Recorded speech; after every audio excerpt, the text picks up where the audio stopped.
championship really wasn't that impressive, and it was a weak run. Picked against Denver. Saying this championship that Jokic just got was not impressive is ridiculous, my brothers and sisters. Like, what? Did you not see that boy out there? He must have not been watching the game.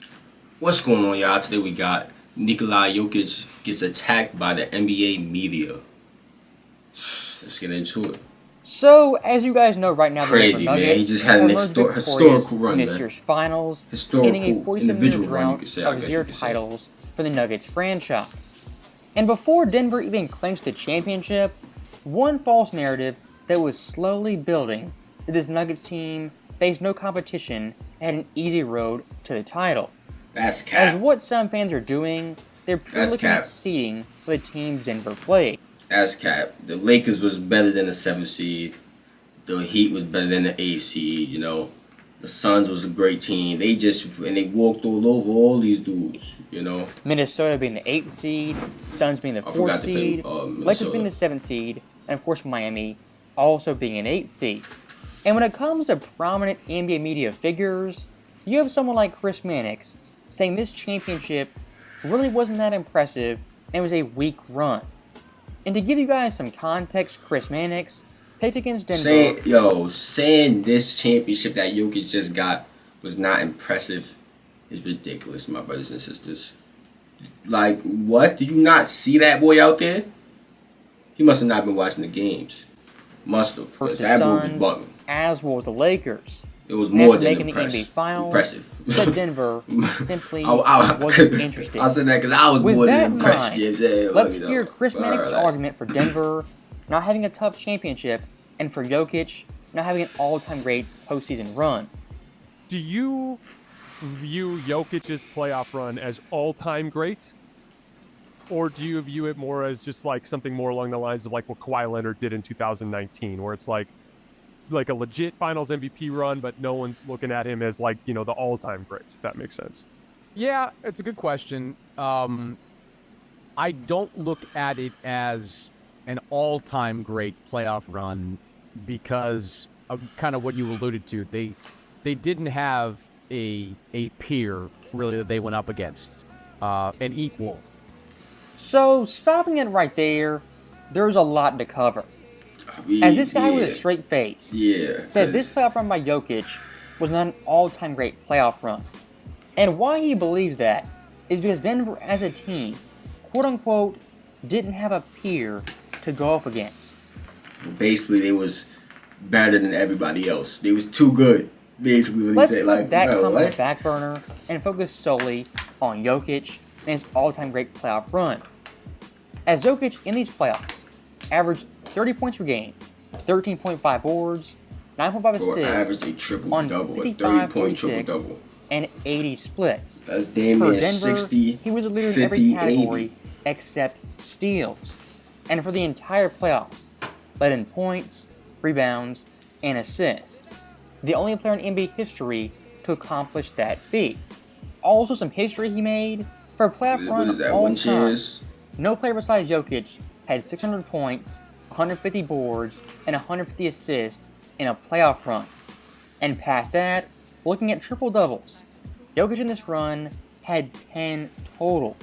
The second place finisher is Wilt Chamberlain, who only had 7, and Magic Johnson. That's the most triple-doubles ever in a playoff and looking run. At all of NBA history, you can't fight the numbers.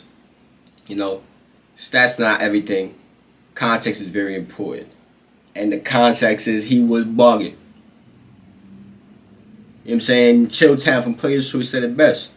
He was like Tom Brady out there. You know what I'm saying? And getting anything he really wanted. You know what I'm saying? Then when it was his time to go crazy, he went crazy. Buckets. Doubles.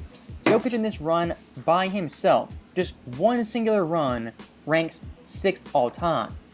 Tied with Larry Bird, Rajon Rondo, and Draymond Green. When it comes to all-time great stats in this run for Jokic, on and on. Okay, it's not number one. For example, he's the only player in NBA history to average 30 points and shoot 45% from 3, make the finals, and win the championship. And for 19 straight games, scored 20-plus points, the 6th longest streak of all time, Up only there with behind some Durant, legendary LeBron, names. and MJ. Look, I've gone on long enough.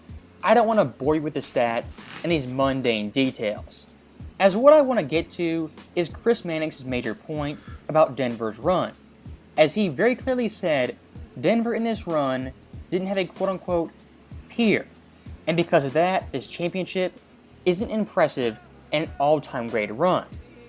Now, let's take one step back. When it comes to being dominant, this Nuggets team was exactly that, as in the playoffs, they went 16-4, and in the last 11 games, went 10-1.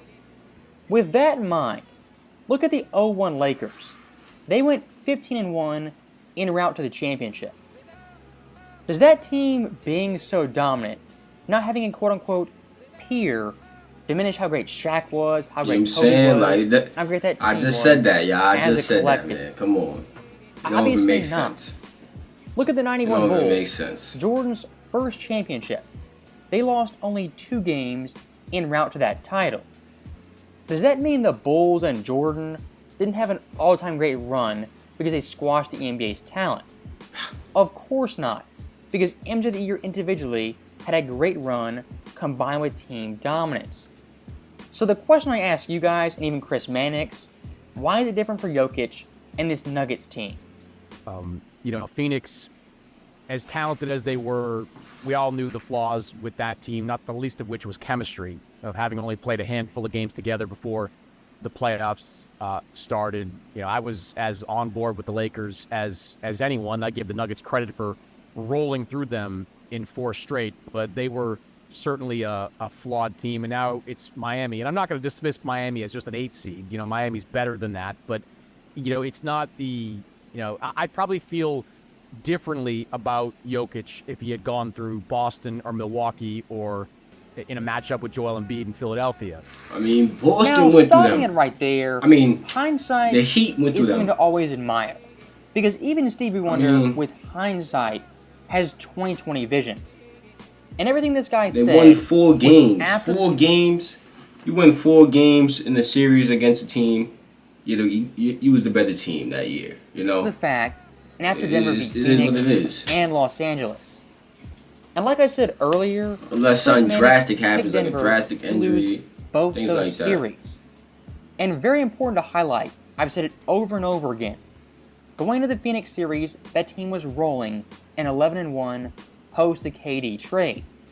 And versus Denver, they were the favorites to win that series and the entire championship. Nah, facts. I This remember he is a was saying classic he was example of revisionist Suns history was, and changing the narrative. dressed to knock the Nuggets As out. going to the series, don't pick Phoenix to win, and then when they lose, say Denver faced no competition or no quote-unquote peers.